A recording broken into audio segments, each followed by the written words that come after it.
የተሻለ ሀገር ነው ብለን አንቺም ሁላችሁ የምትኖሩትም ትመሰክራላችሁ። ታዲያ በምንድን ነው የተሻለው? አሁን እየነገራችሁን ያለው እኮ ከአሜሪካ ኢትዮጵያ ይሻላል እንድንል እኮ ነው አይደል እንዴ ጋይስ?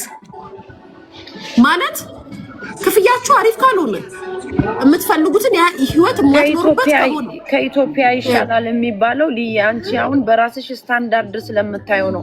አንቺ እዚህ ጋር ለመድረስ እንዴት ብለሽ ነው የደረሽው? ማሪ እኔ እዚህ ጋር ለመድረስ ማለት ነው በራሴ ምሳሌ ስሰጥሽ ስደት ላይ 4 አመት ነው የተቀመጥኩት 8 አመት ማለት ነው።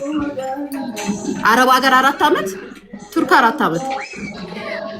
እዚህ አልደረስኩም። አሁንም የምፈልግበት ደረጃ ላይ አልደረስኩም። እስቲ ለአሜሪካ ኢትዮጵያ ላይ ገብተሽ መኪናሽን እየነዳሽ ወሬበር ቤትሽን ቢልሽን ምናምን ለመክፈል ሰርተሽ መጥተሽ ነው ኦፍ ኮርስ። በዛ ጊዜ ደግሞ ልጅ አልነበረሽም።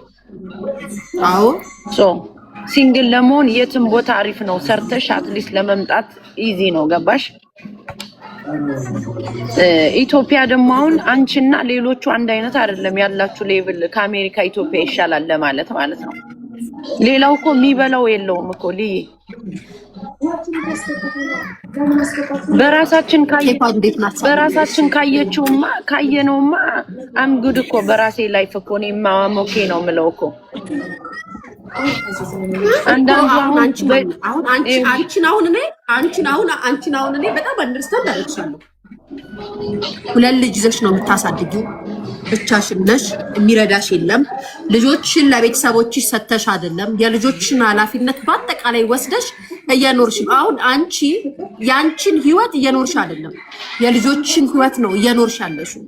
ቢያንስ ዛሬ ላይ ቢደክምሽም ዛሬ ላይ የሆነ ነገር ብትሆኝም ነገ የምታመሰግኝበትና ነገ ኡፋይ ዛሬ በልጆቼ ኖርኩኝ የምትይበት ዘመን ይመጣልሻል። ይሄውን ለወደፊትሽ የምታደርጊው ነገር ነው። አንቺን እያፎካከርኩሽ አይደለም። በራሱ ሁለት ልጅ አለ ማለት ነው አይደለም ኦፍኮርስ። አንቺን እያልኩሽ አይደለም፣ እንደዛም እያወሩ አይደለም። ለፉክክርም አንቺን እያቀረብኩሽ አይደለም። ግን በብዛት አሁን ነገርኩሽ፣ ባለትዳር ሆነሽ ከልጅሽ አባት ጋር አብረሽ እየኖርሽ ቢሆን ኑሮ እሱ እየሰራ እየተጋገዛችሁ ቢሆን ኖሮ ህይወት ኢዚ ሊሆን ይችላል። ተረፍተሽ እንደዛም ኢዚ አይደለም። ትዳር ላይ እየኖሩም ኢዚ ያልሆነላቸው ሰዎች አሉ።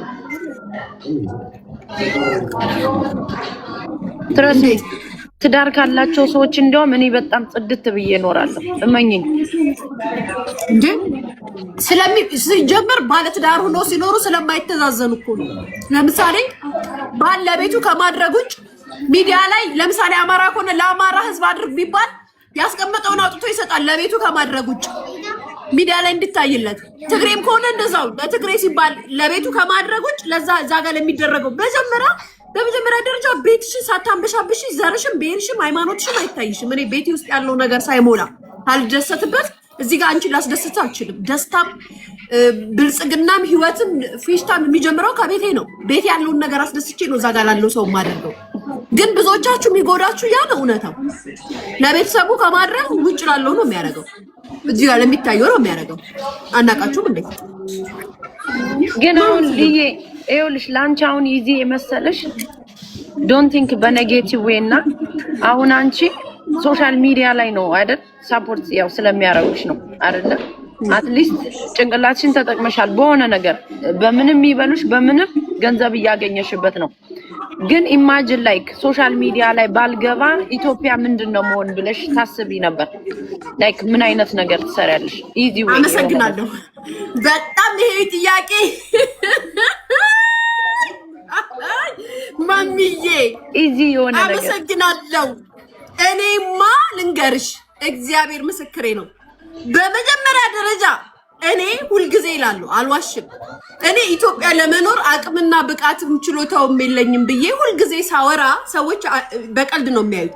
በመጀመሪያ ደረጃ ይኸውልሽ በእኔ ህይወት ሰፖርት የማረገው የማግዘው የምረዳው የማኖረው ከኔ የሚጠብቅ 0.5 ሳንቲ ሰው የለም በእኔ ህይወት ነው የምልሽ። እኔ የምኖረው አንድ ለራሴ ገብቶሻል? አንድ ለራሴ ህይወት ነው። ስለዚህ ህይወቴን እንደምፈልገው ነው መኖር የምፈልገው የነበረው። በዚህ መሃል ይሄ ፍቅር ምናምን ገለመሌ የሚባለው ነገር መጣና ከአይምሮዬም ከሐሳቤም ውጪ የነበረ ነገር በጣም የሚገርምሽ ነገር ማሜ እኔ ወደ ቱርክ ስሄድ እግዚአብሔር በሚያውቀው ኢትዮጵያ ተመልሼ እኖራለሁ ብዬ ለሰከንድ አስቤ አላውቅም። ለሰከንድ ነው የምልሽ እግዚአብሔር በሚያውቀው በቃ ቱርክ ገብቻለሁ። ከዚህ በኋላ ወደፊት የሚኬደውን ነገር እንጂ ማድረግ ከዚህ በኋላ ተመልሼ ኢትዮጵያ ሀገር ላይ እኖራለሁ ብዬ ለሰከንድ አስቤው አላውቅም። ነገር ግን እኛ ያሰብነው ሳይሆን እግዚአብሔር ያሰበውና ያለመው ነገር ስለሚሆን ብቻ ሆነ ወደዚህ ሀገር እንድመጣ ተደረገ ማለት ነው። እዚህ ሀገር ስመጣ ግን የመጀመሪያ ጥያቄና ንግግሬ የነበረው ከቦይፍሬንዴ ጋር ዲል ነበር ያደረኩት። ታኖረኛለህ ወይ? ታስተዳድረኛለህ ወይ? እንዴት ነው አቅም ማለት አሁን አንድ ሴቶች አሁን ሊያወሩ የሚችሉት ምንድነው? ፎንቃ ካለባቸው እንደዚህ አይነት ወሬም አያወሩም እኮ በቃ ፍቅር ነው በቃ አለቀ፣ ተፋቅረናል፣ ተወደናል። ኖ አፍቅሬና ተዋድጄ አሳልፌያለሁ። አሁን ህይወትን እንኑር ብሎ ሲጠይቀኝ ቀጥታ የጠየኩት ጥያቄ ይሄንን ነው። ታኖረኛለህ ወይ? ታስተዳድረኛለህ ወይ? ብቃት አለህ ወይ? ምን አለክ? ቤት አለክ ወይ? እንዴት ነው አቅምህ ምንድነው? ይሄው ጠይቄው በዚህ ቃል ገብቶልኝ አሳምኖን እንደሚያኖረኝ እንዲሁም ስራ እንደሚያሰራኝ አድርጎ ወደዚህ ሀገር አመጣኝ ማለት ነው። ይሄ ባሌ ማለት የልጅነት ጓደኛዬ ነው። ባይዘው ያ ከሱ በፊት ዴት አድርጌያለሁ፣ ጓደኞች ነበሩኝ ምናምን ያስ ነው፣ ግን ጓደኛዬ ነው። ከአረብ ሀገር እንደመጣው ማውቀው ልጅ ነው። ከተለያይተን የሆነ ነገር ነው። ስመጣ ግን እሱን ተማምኜ ነው የመጣሁት። እሱ እንደሚያኖረኝ ከሱ ጋር እንደምኖር ሁሉ ነገሬን የጎደለኝን እንዳልኩሽ ቤት ገዝቶ ምናምን የጠበቀኝና እንደሚያኖረኝ በጣም እርግጠኛ ሆኜ ነው የመጣሁት። ስመጣ ወዲያውኑ እንደመጣው በቃ ሆይ ተባለ፣ ኬኳ ቀብ ተደረገች ምናምን ህይወት ተጀመረ ማለት ነው። ግን ደግሞ እኛ ሴቶች የምናስበው ሳይሆን እግዚአብሔር የሚያስብልን ለሁላችንም የሚያኖረውን ፈጣሪ ነው። ከዛ በኋላ እኔ ምን ለምጃለሁ ማሚ እኔ እኮ ገና 17 ዓመት ልጅ ነኝ እኮ ነው አረብ ሀገር ሂጄ ሰው ቤት ስራ ሰርቼ ከዛም መጥቼ ከዛም ድጋሚ ህይወቴን ለመኖር ጥሬ ሳይሳካልኝ ድጋሚ ቱርክ ሂጄ ድጋሚ አሁንም እምሮጠው ለህይወቴ ነው ለማንም አይደለም ብዬሻለሁ። አሁን ግን ህይወት ትዳር ብዬ አብሮኝ ሰፖርት የሚያደርገኝ ሰው አለ ብዬ መኖር ስጀምር እኛ እንዳሰብነውና እኛ እንዳለምነው ስላልሆነ ህይወት እኔ እንዳሰብኩት ስላልሆነ እርግዝና መጣ። ከእርግዝና ጋር ምን ሆነ? ስራ መስራት የለም ቤት ውስጥ ልጅ ሆድሽ ሰውነትሽ ፊትሽ እየተቀየረ ሲመጣ ሶሻል ሚዲያ ላይ ያለኝ ብቃት አለ፣ መጠቀመው ነገር አለ። ከልጅነቱ የጀምሮ አብሮኝ ያደገ ነው ሚዲያ ላይ ትኩረቴ ሚዲያ ላይ ያደረኩት። ባይዘው እኔ ወልጄ ልክ አራስ ቤት ሁኜ ነው ወደ ሚዲያ በደንብ የመጣሁት ቢዝነስ ያደረኩት። ታውቂያለሽ ኢንስታግራም ላይ ስገባ ኢንጆይ ነው የማደርገው። ቱርክ ሀገር ላይ ያለው ስራዬን ነው የማስተዋውቀው፣ የምሸጠውን ኦንላይን የምሰራውን እንጂ ቁጭ ብዬ ስራ አድርጌ ብር ሜክ የማረግበት አልነበረም። ዩቲዩብ ግን ስራዎቼን አስተዋውቅበታለሁ። በተቀረ አይጂ ላይ እመጣለሁ፣ በፊልተር አብደን እንጨፍራለን፣ እንዝናናለን። ስራ የምሰራቸውን ስቶሪ አደርጋለሁ እንደምታውቂው ማለት ነው። ግን እዚህ ሀገር መጥቼ መኖር ስጀምር አረገዝኩኝ። ብዙ ነገር አለ፣ ከቤት አትወጪም፣ እርግዝና አለ፣ ከዛም ልጅ መጣ። ከዛስ ምን መሄጃ አለኝ? እንደ ትናንትና ሩጬ መስራት እንኳን አልችልም፣ መሄድ አልችልም። ወልጃለሁ፣ ብቻዬን ነኝ፣ የሚያግዘኝ የለም፣ ልጄን ልስጠው ብለው ሰው የለም። ስለዚህ ባለኝ ነገር ተገብሻል። እግዚአብሔር በሰጠኝ ነገር ገባሁበት። እንደ ቀንድ የገባሁበት ነገር ነው በደንብ ማለት እንድኖርበት ያደረገኝ እንጂ ይሄ ታርጌት አድርጌ አስቤ ያኖረኛል ብዬ ምናምን አይደለም። ሚዲያ አኑሮኛል፣ ያ ስራዬን አሰርቶኛል፣ ተጠቅሜበታለሁ፣ በደንብ ተጠቅሜበታለሁ። ግን ሚዲያ ላይ በሚከፈል ብር አይደለም በምሰራው ስራዬን ሚዲያ ላይ አስተዋውቄ በደንብ ሰርቻለሁ። በደንብ ማለት ነው የሚያውቅ ያውቃል። ገብቶሻል አባባሌ? ለምሳሌ ዩቲዩብ ላይ ስመጣ የምሰራውን ስራ ነበር የማስተዋውቀው። ኢንስታግራም ላይ ስመጣ ላይቭ ላይ እጫወታለሁ፣ ስቃለሁ፣ ስቶሪ አደርጋለሁ። የምሸጠውን እቃ ሰው ያዘኛል። ቴሌግራም ቻናል አለኝ። አንድ ቀን ሚዲያ ላይ ቁጭ ብዬ በሚዲያ በሚመጣ ብር እኖራለሁ ብዬ አስቤ አላቅም ነበር።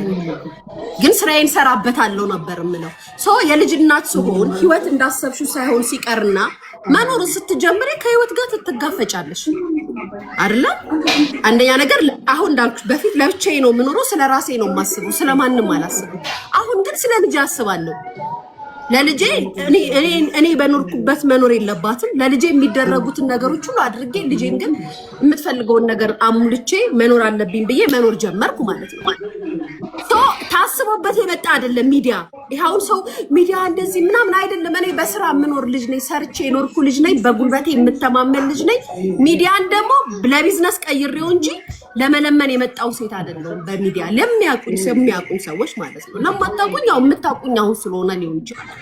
ይሄ ነው ያለው ነገር። አመሰግናለሁ።